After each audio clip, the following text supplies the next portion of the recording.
বারুইপুরে সায়নী ঘোষের হয়ে আজকে সভা করতে চলেছেন মুখ্যমন্ত্রী মমতা বন্দ্যোপাধ্যায়। আজকে সায়নী ঘোষের সমর্থনে সভা, সেই দিকে প্রস্তুতি কি রয়েছে সেদিকে নজর রাখবো। আমাদের সঙ্গে রয়েছেন বারুইপুর থেকে আমাদের প্রতিনিধি প্রিয়গোপাল।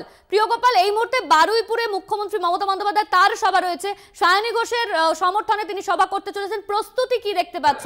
নিরাপত্তা ব্যবস্থা কেমন রাখা হয়েছে? একদমই দেখো অনন্যা, তোমাকে প্রথমে বলে রাখি যে এই মাঠেই কিন্তু গতকাল সভা করে গেছেন দেশের প্রধানমন্ত্রী নরেন্দ্র মোদী। তার পরের দিন তথা আজ কিন্তু সভা করছেন রাজ্যের মুখ্যমন্ত্রী মমতা বন্দ্যোপাধ্যায়।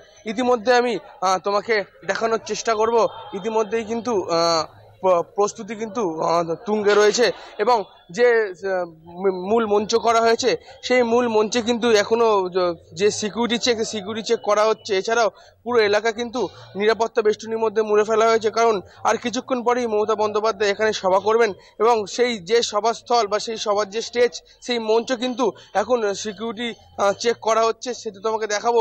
এছাড়াও এখানে রয়েছে জোর কদমের প্রস্তুতি এবং তৃণমূল কংগ্রেস কর্মীরা গতকাল রাত্রেই কিন্তু যুদ্ধকালীন তৎপরতায় এই যে প্রস্তুতি সভা, এই সভার কিন্তু প্রস্তুতি পর্ব তারা শুরু করে দিয়েছে। অনন্যা। প্রিয়গোপাল, নিরাপত্তা ব্যবস্থা কিরকম রাখা হয়েছে? মুখ্যমন্ত্রী মমতা বন্দ্যোপাধ্যায় তিনি আজকে বারুইপুরে কখন আসতে চলেছেন?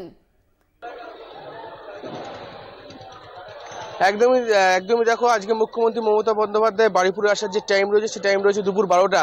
ইতিমধ্যে কিন্তু যে সাগর সংঘের মাঠের সামনে যে রাস্তা, সেই রাস্তায় কিন্তু ইতিমধ্যেই কড়া পুলিশি নিরাপত্তার মধ্যে মুড়ে ফেলা হয়েছে এবং সেখানে কিন্তু অলরেডি যে কুকুর এবং মেটাল ডিটেক্টর দিয়ে যে সিকিউরিটি চেক, সেই সিকিউরিটি চেক আরম্ভ হয়ে গেছে। কারণ ফুলতলে হেলিপ্যাডে নামবেন মুখ্যমন্ত্রী মমতা বন্দ্যোপাধ্যায় এবং সেখান থেকে তিনি গাড়ি করে আসবেন এই সাগর সংঘ মাঠে, এমনটাই জানা যাচ্ছে।